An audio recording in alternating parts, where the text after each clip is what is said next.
Omukulembeze w'ekibiina kya People's Front for Freedom PFF era omulodi wa Kampala Ssalongo Erias Lukwago atabukidde ab'oludda oluvuganya abakyalwanagana bokka na bokka mu kaseera kano ate ng'eriyo bannaabwe abali mu kukijjanyizibwa. Erias Lukwago asinzidde mu Ndeeba mu kibuga Kampala ne bannaabalala nga banoonya akalulu n'ategeeza nti akaseera katuuse oludda oluvuganya gavumenti okukwatagana lutambulire wamu mu kiseera kino ekyokunoonya akalulu babeeko bye bakkaanyaako bawone obulippo obubateekeddwako. Twagala tukwatagane ne batusigala Dr. Besigye Mukomera ensonga eriemu yakola ki yakukwatagana tulabe nga tuleeta enkyukakyuka ekyennaku nti obudde bugenda butukwako naye ogwo mulama tetunaguvaako tukyali mu mbeera egamba nti ffe twagala sayidi emu ereeta enkyukakyuka mu ggwanga lyaffe era kyova olaba twasanyuse nnyo Oweekitiibwa Bobi Wine bwe yabadde Lukunjiri ng'ali ku mulamwa gwe gumu ogw'okugamba nti Free Besigye. Ssalongo Erias Lukwago mu ngeri emu mweraliikirivu olw'abantu abongedde okuyoolebwa mu ggwanga naddala ab'ekibiina ky'NUP era agambye nti ekikolebwa kimenya amateeka. Akutte bendera y'ekibiina ky'NRM okuvuganya ku bukulembeze bw'eggwanga Yoweri Kaguta Museveni tibwabulwa alagidde Ssaabaminisita wa Uganda mu bwangu ddala okwongera amaanyi mu nteekateeka ez'okusaako ebyuma ebisunda amasannyalaze mu disitulikiti y'e Kiryandongo disitulikiti eyo efuna amasannyalaze agamala okuliikiriza amaka. Ng'ayogerera mu kakuyege w'okunoonya akalulu ku kisaawe ky'e Karangaya, Museveni ategeezezza nti amasannyalaze nga nkizo nnyo era kye kimu ku buwanguzi gavumenti y'NRM bwetuuseeko mu bitundu bingi okubunyisa amasannyalaze mu maka. Pulezidenti Museveni era ategeezezza nti amasomero ga gavumenti gonna agali mu disitulikiti eyo gagenda kwongerwako omutindo gagattibweko omutendera gwa siniya ey'okutaano n'ey'omukaaga olw'okwongera okubangula abayizi mu bitundu ebyo. Mu kakuyege ono Pulezidenti Museveni afunye okwemulugunya okuva mu bantu b'e disitulikiti y'e Kiryandongo olw'ensonga ya Parish Development Model abantu gye beemulugunyaako nti tennannyikira mu bitundu ebyo. Bw'atyo Museveni alagidde minisita wa gavumenti ez'ebitundu Raphael Magezi n'ekitebe ekivunaanyizibwa ku nkola ya Parish Development Model okwanguwa okukola ku kwemulugunya kw'abantu mu bwangu obw'ekitalo. Nizo kubakonyera nnyo kuruga mu bunaku nimpurira abamu bebe esente za banaku nimpurira ekyo mukirwanise kuna hansi PDM oyina okutunga miliyoni emu yona eijwire tene muntu era anokoddeyo ensonga ez'enkizo gavumenti yezeetuuseeko omuli okwongera okutumbula ebyobulimi n'abasuubiza ne mu kisanja ekijja gavumenti egenda kukulaakulanya ebyobulimi ng'eyita mu kuyigiriza abalimi obulimi obuyingiza ensimbi eziwera okwongera amaanyi mu by'okusima ebyobugagga eby'omu ttaka mu ngeri y'omutindo n'okutuusa obuweereza ku bantu mu disitulikiti eyo. Ssaabaminisita wa Uganda Robin Nabbanja ye anokoddeyo ebimu ku bintu ebikulaakulanyiza disitulikiti y'e Kiryandongo ebyogerwako nti bye bimu ku biyambye abantu b'ekitundu ekyo okuva mu bwavu nga bivudde mu kutoba kwa gavumenti y'NRM.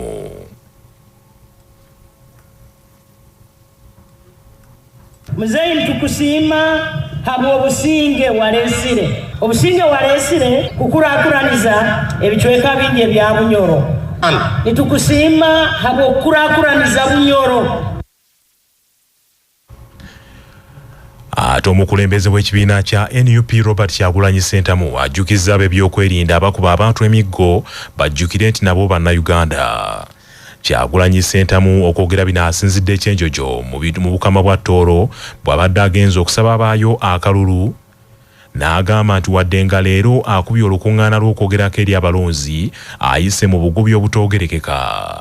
Kyagulanyi Ssentamu agambye nti mu Uganda empya agenda kuddamu agolole ettumba ebitongole by'ebyokwerinda bitandike okukolera abantu. Sisobola kutwala budde bungi nnyo nga mbabulira ebizibu bya Uganda. Just look around. Tunuulira emmotoka za poliisi ezingoberera more than 40 cars.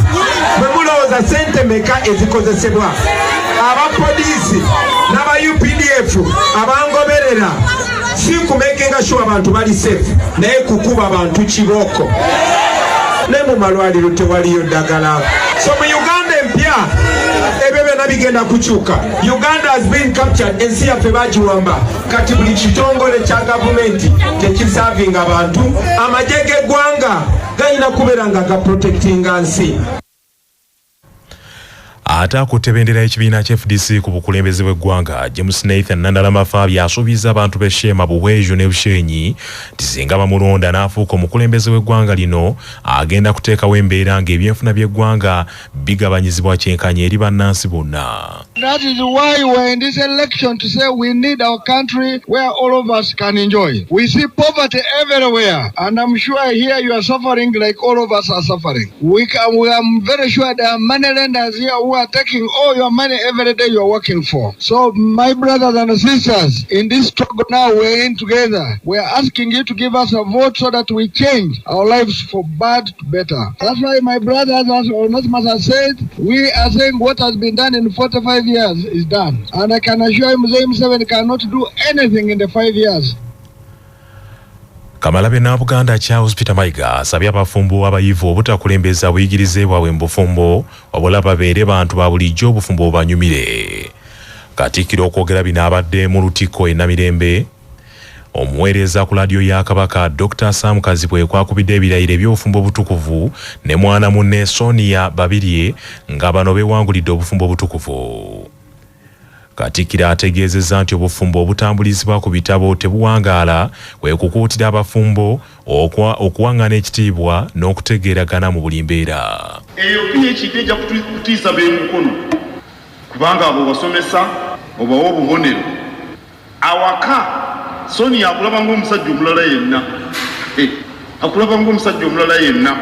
Oli muntu wa bulijjo amanyi omansa sokisi ng'otuusa. Ng'omusajja atalina na PhD. Sonia sokisi azisanga eno, ndala azisanga mu ffumbiro. Musajja alina PhD mwaba mutya. Omukyala abirabu. Amanyi bw'awomerwa ekinyeebwa eky'oluwombo. Bali abaafukuutira bano baasomesa tebamanyi nti ekinyeebwa eky'oluwombo bikitabeerawo ku kyemisana ekya Sande. Kati leero omukulu ono akoowa ng'abantu abalala bonna. Era kambabuulira obunafu bwaffe ababeezi baffe basinga okubumanya. Era mu abakulu abali wano ebitiibwa muleme kubitwala waka. Katikkiro mu ngeri y'emu yeebazizza Dr. Sam Kazibwe olw'obwetowaze bwe n'obukozi obw'obunyiikivu eri emirimu gya Ssaabasajja Kabaka ne ku ssettendekero wa Uganda Christian University. Njagala nnyo okwebaza Sam okussa omwoyo ku by'okola.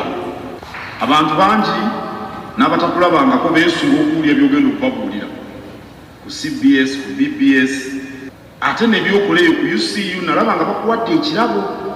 Embaga gye wagirira saamanyaayo naye baakikuwanga. Bakwebaza okuba omu ku basomesa ndoza abasinze ndoza oba mwaka guno okussa omwoyo ku bintu bye tukola.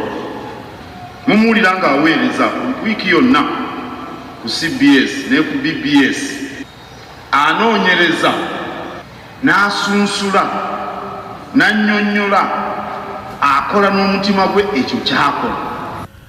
Omulabirizi yawummula ow'eruweero kitaffe mu Katonda Eridadi Nsubuga yagassa abagole abo n'abakuutira okweyuna omutonzi mu bufumbo bwabwe era n'okutambulira mu bibiina by'abakkiriza balambikibwe bulungi. Mukama waffe atusuubira okubeera ababaka be.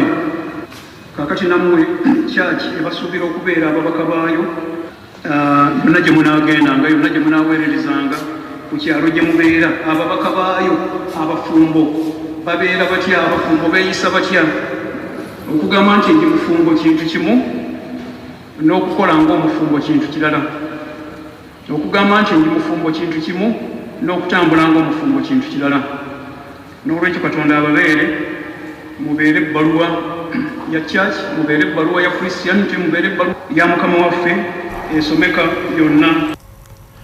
Akulira enzirukanya emirimu ku laadiyo ya Kabaka Kyabasa omukungu Robert Kasozi agambye nti Dr. Sam Kazibwe muweereza wa njawulo olw'enkola ye eteriimu kwekiriranya n'amusaba akole bw'atyo ne mu maka. Njagala kwebaza nnyo munnaffe muweereza munnaffe Dr. Kazibwe olwa nga bwe boogedde mu kkanisa nti Dr. Kazibwe ye muntu abulira mu likyakola era katusuubire nti ne mu bufumbo agenda kuteekayo kyonna ekyetaagisa okulaba nti obufumbo bwe butambula bulungi. Tumwebaza olw'ebyo byakola ku lwa CBS. Tumanyi nti mundu mmenye eri abawuliriza baffe naffe nga management tuli basanyufu nnyo olw'obuweereza bwe okuva Dr. Kazibwe yajoyininga CBS ndoza CBS tesigadde kyekimu naddala okuba nti muntu afaayo ku kyakola ateekamu omutima okwagala obuyiiya obunyiikivu obwerufu byonna ng'empagi ezitambuza obwakabaka zonna ndowooza nti Dr. Kazibwe azambala bulungi era tuli basanyufu. Dr. Sam Kazibwe n'omukyala Sonia Babirye Kazibwe oluvannyuma basembeza abagenyi baabwe ku Dung Resort e Munyonyo ku mukolo ogwetabiddwako ab'ebitiibwa n'abakungu bangi. Olwaleero Uganda yeekase ku nsi yonna okukuza n'okwefumitiriza ku ddembe ly'obuntu era bannabyabufuzi bannamateeka n'ebitongole by'obwannakyewa bavumiridde ebikola eby'okutyobola eddembe ly'obuntu ebyeyongedde mu ggwanga lino nga bisinze kweyolekera nnyo mu kiseera eky'okunoonya akalulu. Omukolo guno gubadde ku Golf Course Hotel mu Kampala era nga buli abadde akwata akazindaalo abadde mukaawu nnyo eri ebitongole by'ebyokwerinda. Munnamateeka George Musisi nga yakiikiridde akulira oludda oluvuganya gavumenti mu Paalamenti Joel Obesekeze Ssennyonyi agugumbudde nnyo ebitongole by'ebyokwerinda olw'okwekweka mu mateeka agataliiyo n'ebirinnyirira n'okutulugunya bannayuganda. But there are so many lawyers in the room here and they know that guidelines should be extracted from the law. Guidelines themselves are not law. What happens is the only thing which talks about processions under the law is the Public Order Management Act, which talks about processions being part of a public meeting. And as Afra rightly guided, the Public Order Management Act only requires people to notify.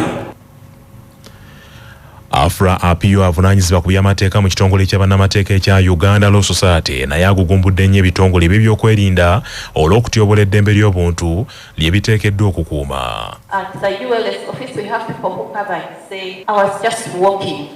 I wasn't even part of the campaign, but I was arrested.